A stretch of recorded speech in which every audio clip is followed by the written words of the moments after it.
Good morning, Northeast.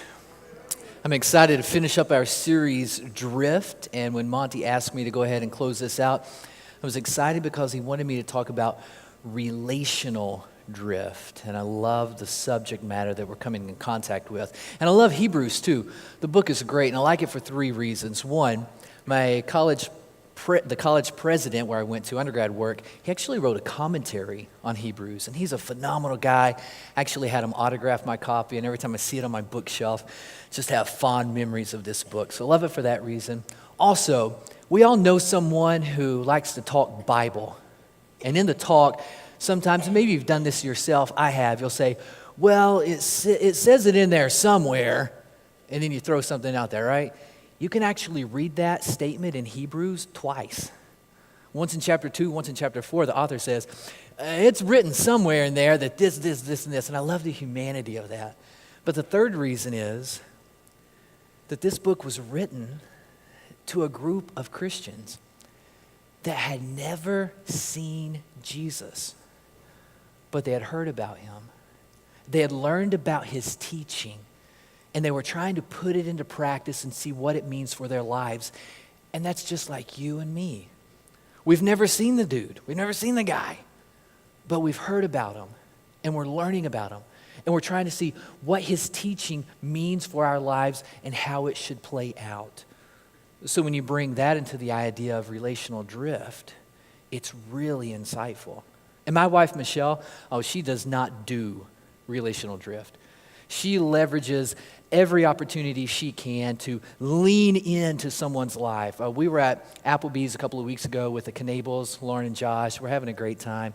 And the server comes over, and she is big on building into the server. She wants the server, the waiter, whoever it is, to really feel like a person, valued, not like an object. So she's striking up small talk and all this jazz, and it ends up in the conversation that the guy's a singer. So it's about, right now, we're about 4 weeks out from our anniversary. This was about 3 or 4 weeks ago. The guy starts singing to us, and he sings this happy anniversary song, and the whole lunch ends with us taking pictures with the guy and everything like that, all because she doesn't do relational drift. So the text that we've been weaving week in and week out from this series is Hebrews chapter 2, verse 1, and it reads, we must pay the most careful attention to what we have heard so that we do not drift away. When you read through Hebrews, and some of you have read through the entire book, when you read through it, the Hebrew author has this structure or this strategy he uses when he's writing. He'll talk a lot about Jesus, or he'll try to illustrate who Jesus really is, or he'll build on some point centered around Jesus, and then he'll talk about what that means for us. So chapter 2, verse 1, he says, therefore you don't want to drift away, because the entirety of chapter 1, he's been illustrating that this guy we've never seen, but we've heard about him, we're learning about him. This guy is far superior than the angels or the old way of doing things. He is God's son. So we've got to be careful and pay even more attention to what he has to say. Well, Michelle's idea of building into this waiter, this text, it all kind of coalesced with me a few days ago. I was preparing for this sermon and doing some of my quiet time, my personal devotional time, and I come across one of my favorite texts in the New Testament, which is 1 Timothy chapter 4, and he simply writes these words, fully carry out the ministry God has given you. And I started thinking about that. Where am I most prone to drop the ball in carrying out my ministry? And thinking about Michelle and Applebee's with the waiter, thinking about not drifting away, Monty asking me to teach on relational drift, and I thought, that's it. I'm most prone to drop the ball and not fully carry out my ministry relationally. And when you think about what goes on at work, or what goes on in public, what happens in church or in the home, sometimes there's relational drift. The word drift actually means to slip in, or to slip through, or to slip by. The idea is that there's this current, and it takes you past a destination. And when the Hebrew author is writing, it's a destination of duty or responsibility. In other words, life can start taking us adrift on this current, and before we know it, we're out here, and we're no longer fully carrying out our ministry. We've drifted beyond where we should be. You think about what goes on at work, in public, church, home.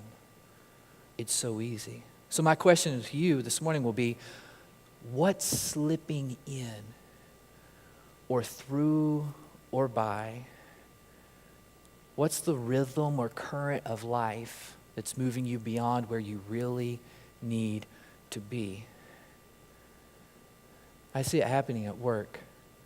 So what we're going to do is we're going to talk about Jesus and what he says about work, and then we're going to tag on what the Hebrew author would say. We'll talk about Jesus and then the Hebrew author, just like he wrote the letter to the Hebrews. We'll do the same thing. Focus on Jesus and then pay more careful attention to what that means and how it should play out in our lives. Sound good? So when you think about work, and relational drift, what slips in? Jesus told this story about a guy who went out really early in the morning, said, hey, I need some work done. Here's what it pays. Do you want the job? And they're like, yeah. So they're doing the work. Jesus goes out a little later, hires some more people, a little later, hires some more people, later hires some more people. And then he goes in before the work's just about done, and he gets another crew, brings them in, and then they get the work done, and then at the end of the day, it's payday, and Jesus pays everybody the same. Do you remember that story? He pays everyone the same. The people who worked all day and the people who worked just a few hours, they all got paid the same.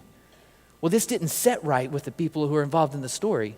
So when the story's ending, Matthew chapter 20, verse 15, we read, they were jealous, so Jesus said, hey, should you be jealous because I'm kind to other people? And they're like, yes, we should, because this isn't fair. Several years ago, I worked at a comprehensive care center, and I was being conditioned to take over the supervisor position with a program that they had. Loved the work. Worked with some people with special needs. Beautiful people. Beautiful. I was there when I was like 19, 20, 21, 22, 23, 24, something like that, in that age range. And it really shaped my psyche, my philosophy of life. Beautiful work. Well, I was being conditioned for this position as program director. And I'd been there about 5 years. And then I got word that a couple of my colleagues who had been there for only 2 years, they were making, when it all shook out, they were making $3 an hour more than I was making. And I was jealous, and I was hurt, and it was a problem. Now, by a show of hands, to whom should I speak about that? Should I have talked to my colleagues about it or my supervisor? Should I talk to the colleagues? Supervisor? Yeah, you got it. But you know what happened? And isn't this just humanity by default? When something's not fair, when you're jealous or you're hurt, I put the target on the back of my colleagues, and relational drift set in. I didn't talk to my supervisor, but inside of me changed, and the drift started happening at work. Now, some of you feel that the workplace is where you are to fully carry out your ministry. You know the people with which you work, and you know that that is your area. That's where you take the gospel. You clock in, not as just an employee there. You clock in as a Christ follower. The workplace for you is where you fully carry out your ministry. And then something unfair happens, and there's frustration, and something slips in, and the drift starts happening. So the Hebrew author would say, chapter 6, verse 10, hey, God's not unjust. I know your boss can be, the work environment can be, but God's not unjust. And he will not forget your work that you put into fully carrying out your ministry when you're at the office. He's not going to forget that. He'll not forget the love you have shown him as you've helped his people, and you continue to help them. When we build into what God is calling us to do, he's not unjust, even when something slips in. And you know the old phrase, right? When you're hurt, What do hurt people do? Hurt people, they hurt people. So the check-in for you this morning is those of you who you really believe, you know what, my workplace, at work, that's where I'm called to fully carry out my ministry. What's slipping in? Is there anything slipping in there that's causing relational drift between you and the people you're trying to reach or minister to? Is there a relational drift, a current that's taking you away from your destination? But it's not just work. It's the public too. It's the public. You know, they had this custom back in the day of Jesus. And when Jesus was walking around as a rabbi, a teacher, he was not supposed to speak to females at all. No interaction with women, especially a Samaritan woman who would be classified as a sinner. Now pause that for a second. There's this portion of New Circle Road that if you're driving this one direction, on the right there's this building. And I don't want to describe it in too much detail. You'll get the picture. I think it's kind of shaped like a castle. And I believe the entrance is actually facing away from the road. And it's a certain type of club. Well, on their marquee, we were driving by there last week, interesting wording.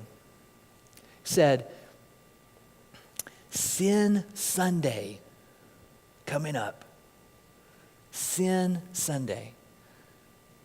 And underneath it said, free entrance with your sin card. Free entrance with your sin card. So Jesus is talking with this lady, and you find out that she's got a sin card. And she swiped it several times.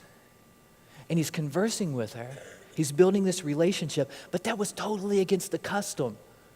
And I know some of you feel that you're to fully carry out your ministry in public. You look at what's going on in society, in this area, in Lexington, and some of us, we see, I don't want any part of that. And then some of you are like, there's the mission field right there. That's where I belong. And that's Jesus' take on this. So his disciples, they're back in town running a few errands and all that, and Jesus is building this relationship with this gal. Then they return. And you know what the response is? John chapter 4, verse 27. Just then his disciples returned, and they were surprised to find him talking to this woman, talking to a woman, and then they find out it's a Samaritan woman, and they're shocked. I think we develop our own cultural custom through the church. And it's odd when you think about it. It's really odd. You can see someone who's swiping their sin card, and for some reason, maybe it's due to the drama or whatever occurs, we want to put some distance between us and that person. And it kind of makes sense, and then it kind of doesn't. So the Hebrew author would come along, chapter 12, verse 1, and he would say, maybe this is where we get a little twisty with it. Let us throw off everything that hinders, and let us throw off the sin that so easily entangles. And maybe that's it. Maybe we see people out in public getting tangled up in sin. You see them swiping their sin card, and you see the destruction it's bringing. So it's like, you know what? I don't want to deal with that. I don't have time. What happens? That area in which you should fully carry out your ministry, something slipped in, and now there's relational drift occurring. So what about you? You who see the public, that's your mission field. Is there anything slipping in that's causing that drift in your life? Maybe you saw in the news there was a really famous comedian, actor, who got entangled in some stuff going on this past week. Someone's trying to extort a bunch of money from him for some stuff that he shouldn't have been involved in. Did you see any of that? He put a really neat statement in an article I read about it, and here's his quote. He said, I put myself in an environment where only bad things can happen, and they did. When bad things are happening because somebody swipes the sin card, you can see what's going on in their lives, and when the bad things play out, they need someone. They need someone there. They need our prayers, they need our time, they need our attention. And some of you who are to fully carry out your ministry, you get that. you get that. And let me add one more thing to this. I want you to read sometime later 1 Corinthians chapter 5. Read the whole section. I'm just going to pluck out a verse from it here in just a moment. But I want you to read the whole section because I think as a whole, not Northeast, but the whole as a church, we flip this. And we get it inverted, and we miss the point. But when you start putting relational drift between yourself and the public, who can the public lean on? Who can they go to? And what happens is that as we slip away from them, what slips in? This idea of judgment. And it's so easy for the church to look out of its doors and see people getting entangled in sin and to place judgment on that instead of allowing Jesus to jolt us from the inside out so that we can see how we can move the gospel forward in their lives. So Paul gets this. 1 Corinthians 5, he says, hey, what business is it of mine to judge those outside the church? God will take care of that. That's not my business. But when you see someone entangled in sin, they're swiping that card, I can kind of get it. Really don't want to be a part of that. But what slips in is this idea that I can cast judgment when really I need to be carrying out the full responsibilities of my ministry in this area. Relational drift can also happen in the church, which is kind of an oxymoron, isn't it?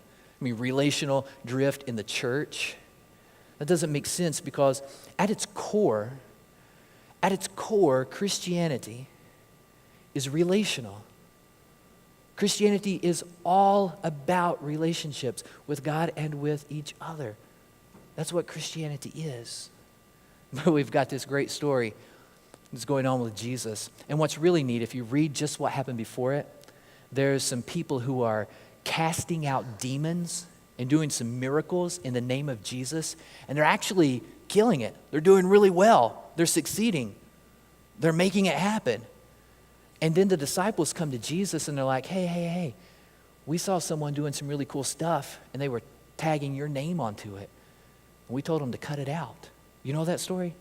Mark chapter 9, verse 38. So John said, hey, we saw someone using your name to force demons out of a person, and we told him to stop. Why? Because he does not belong to our group. We told him to stop because he doesn't belong to our group. But Jesus said, don't stop the guy. Because anyone who uses my name to do powerful things will not easily say evil things about me. Whoever is not against us is with us because he's not part of our group. Isn't that crazy? And how destructive is that for a church? I mean, can you imagine how silly it would be for us to suggest, you know that group in West Virginia? What are we calling them? City Church? You know, they're not part of our group. So just calm it down, boys.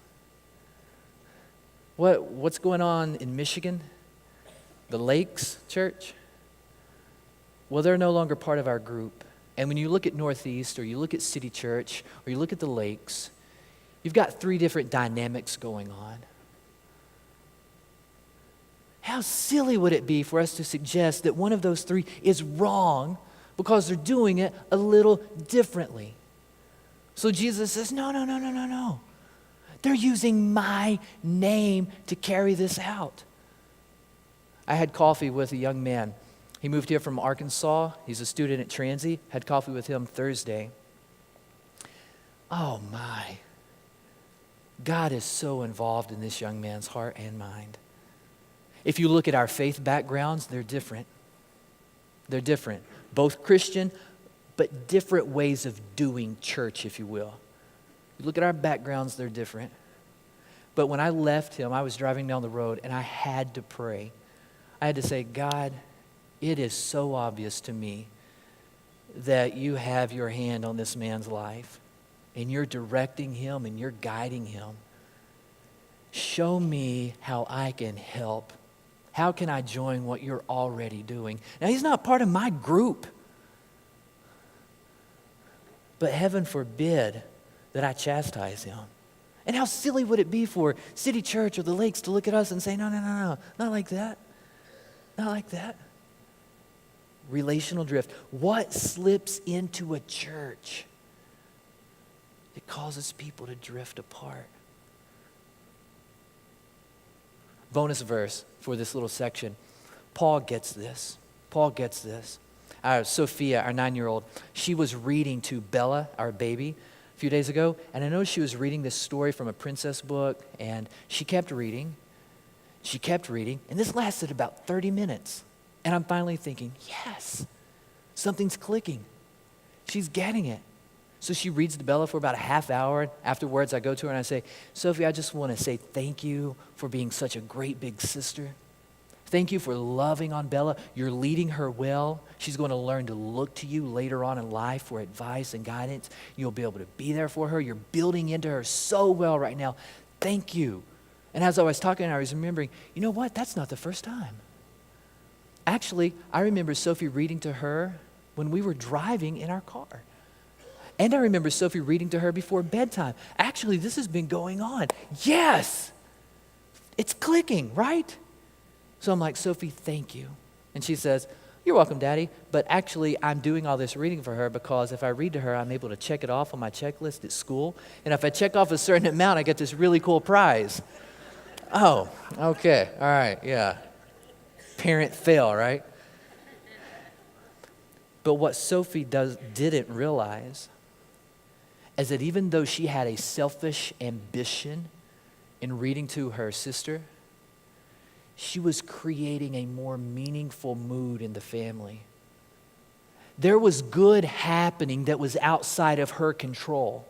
Just the fact that she was taking those steps, even though for her they weren't the right reasons, what she was doing, God was using to create something good.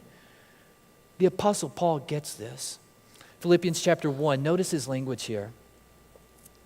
He says, yeah, it's true. Some preach Christ because they are jealous and ambitious, but others preach Christ because they want to help. But it doesn't matter. It doesn't matter. The important thing is that in every way, whether for right or wrong reasons, they're preaching about Christ, because when you preach about Christ, you're preaching about the living and active Word of God. And when that message goes forth, it changes things. It creates a different mood, a more meaningful mood. It impacts people. It transforms people. Even if the speaker has impure motives, something else is going on that's out of their control, and God uses that. And Paul sees this. So relational drift happens in the church when followers of Jesus Christ allow criticism to slip in and say, you know what? You're not part of my group. You're not part of my group. That's a no-no. The Hebrew author would say this, Hebrews chapter 10, verse 24 and 25. Let us think about each other. If you read through your New Testament, I'm not talking about the Gospels or Acts or Revelation, but if you look at the letters, when you read through the New Testament, have you ever noticed how nearly every single letter begins with, hey, Paul or James or John or Peter, a servant of Jesus, thinking about you. Just writing to let you know I've been praying for you. Just writing to let you know I'm thinking about what God's doing in your group and I'm on your side. Let us think about each other and help each other to show love and do good deeds. You should not stay away from the church meetings as some are doing, but you should meet together and encourage each other. Do this even more as you see the day approaching when Jesus will return and take us to eternity. In light of that day, we're thinking about each other. We're helping each other. We're encouraging each other. We're not criticizing each other because someone's not part of our group. That's relational drift.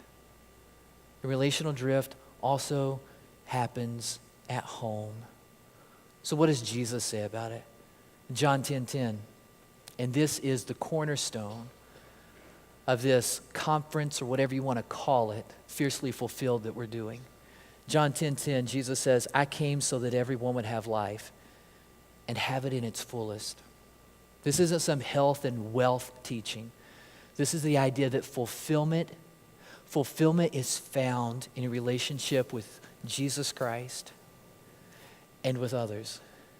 It's where you allow God to do a work in your heart and in your mind and change you from the inside out. Where you're open to Him and you see that, oh, I never would have believed it, but God does have a calling on my life.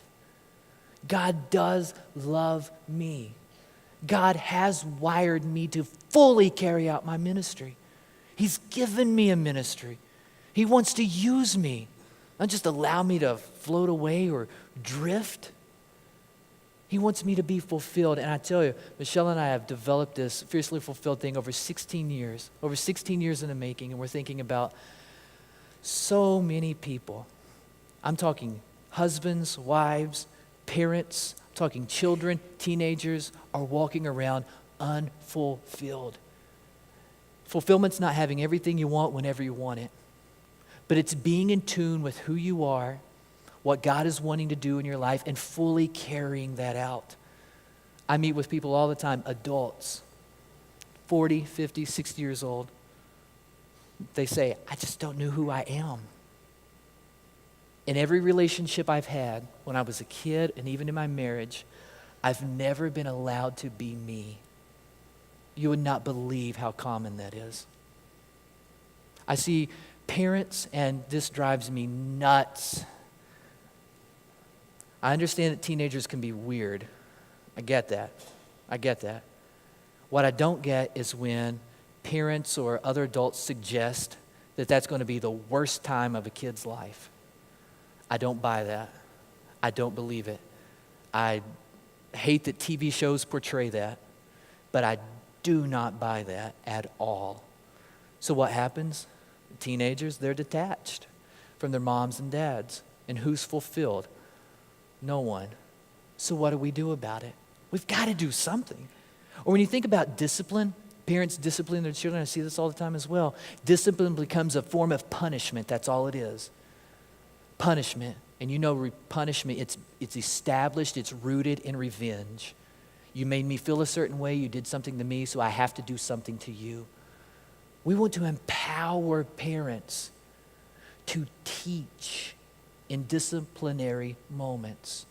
Empower them to not be frustrated and so react to their children, but to think about really what's going on in this moment and to be empowered to carry out the right form of discipline, depending on who it is. You've got husbands and wives, and there's a relational drift. And you know why? Because it's so much easier to stuff my emotions. I stuff the way I feel because it's easier, and I already know how he or she is going to respond. There's no reason for me to just put it out there. They never listen anyway. So we've got an opportunity to learn practical conflict resolution skills. And you think about money. I know it fractures relationships. I know it can happen, but it doesn't have to. It can be a meaningful factor in your relationship. And what we've learned is that the idea of family, it's shifting, isn't it? It's shifting. So what do? What do? Do we allow that shift to slip in and put relational drift between us? No. Don't allow the current to take you away, whatever it is. So we're not creating this event for mom, dad, 2 children, a dog, and a cat. Nobody likes cats anyway. We're not doing that. That's not what it's for. We're talking about marriage, yeah. And we're talking about family. So what does your family look like? What does your family look like? The people under your roof. What does it look like? Maybe we've got a grandparent with a couple of grandkids. That's family. We need you at this event.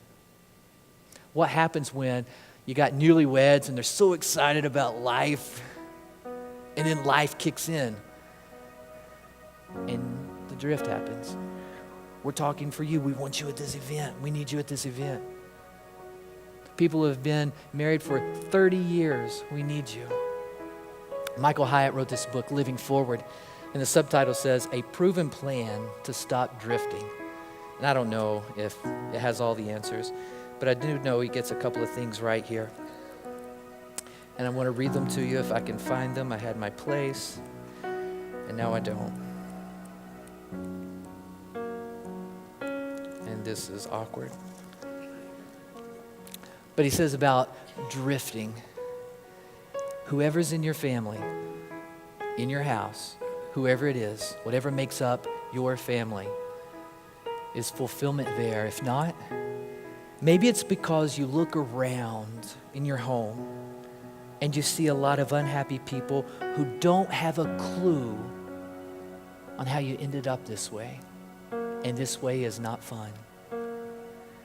And maybe it's because deep down inside you know you're drifting through life and there's no clear direction. You know one of the best gifts you can give your children? A sense of self and direction. It's a game changer. Maybe it's because life is more complicated than they initially thought. You don't know what to do. We can help you. Maybe it's because life is not turning out like they had hoped, and you're looking to get it back on track because you know there's something still there. We don't need to end this thing. We need to fix it. Maybe it's because, and I deal with this so much, people are in their 40s, 50s, or 60s, and they can't believe life still looks like this. This is an opportunity to move forward in your marriage or in your family. Now, the Hebrew author would say it like this, chapter 13, verse 4. He would say, marriage should be respected by everyone. But elephant in the room, it's not. You know that. It's not. I'm a stat too, so no judgment here. I told you before, I walked across a stage to receive my high school diploma and shook the principal and superintendent's hand. I did so as a father. I'm a statistic, teenage dad, not married. Marriage doesn't get respected, and that idea of respect means you value it. It's a value. But maybe you found yourself in a situation because marriage wasn't respected, it wasn't valued, and now life is like this. October 14th is for you to tap into a way to experience that fulfillment that Jesus Christ offers you.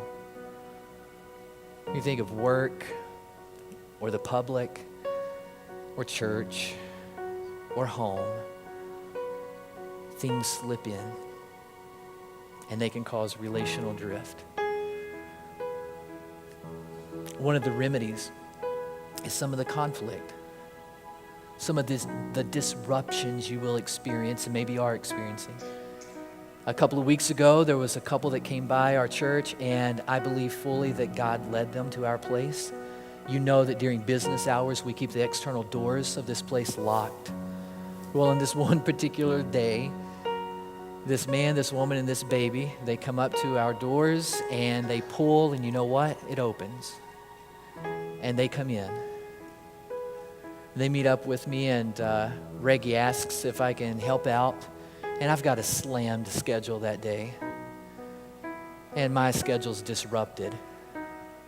But I decided to meet with them, and I learned that they're a displaced family from Texas because of the flooding. And they're trying to make a straight shot to New Jersey where there's family. And they've lost everything. You can tell by the clothes they have on, this is all they've got. And they have this beautiful baby.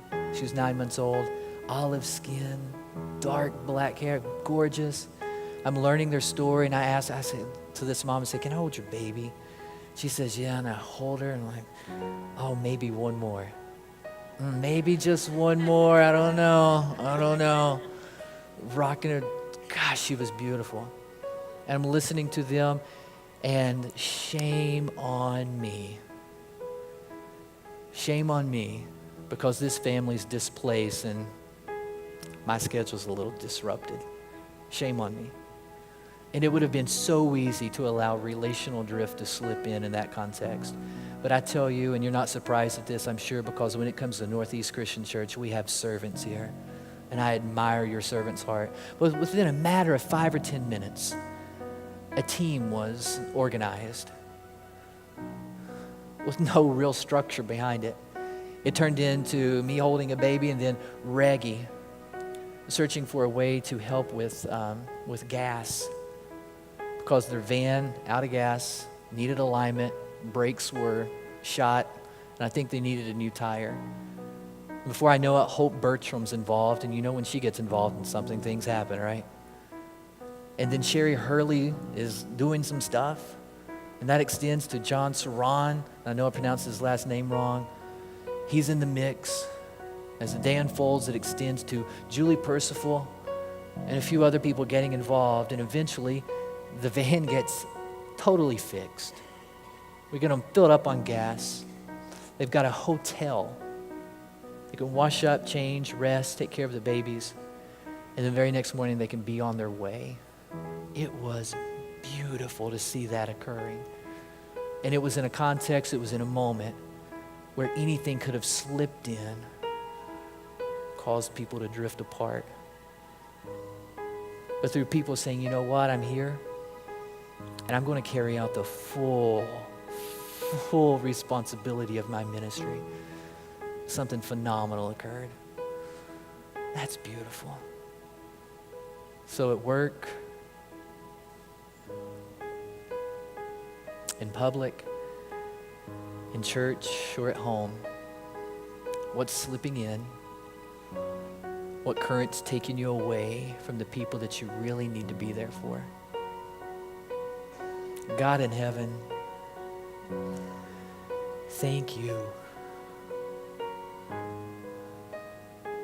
Thank you for loving us so deeply, so dearly, and showing us how to remedy relational drift. Thank you for giving each and every one of us a ministry to fully carry out. We want to ask for supernatural strength and wisdom and perseverance to do that, so that whatever is slipping in will not be destructive. It will not be destructive at work, in public, at church, or at home. But we will be people, even though our lives are disrupted, who put together the necessary team or factors so that we can drift toward one another, not away. We love you, God, and thank you for the good work you're doing in our lives. And to that end, we pray and we praise you through the name of your Son, Jesus Christ. Amen. If you need to talk, you need prayer, you need anything, I'll be down here to your right. I'd love to speak with you.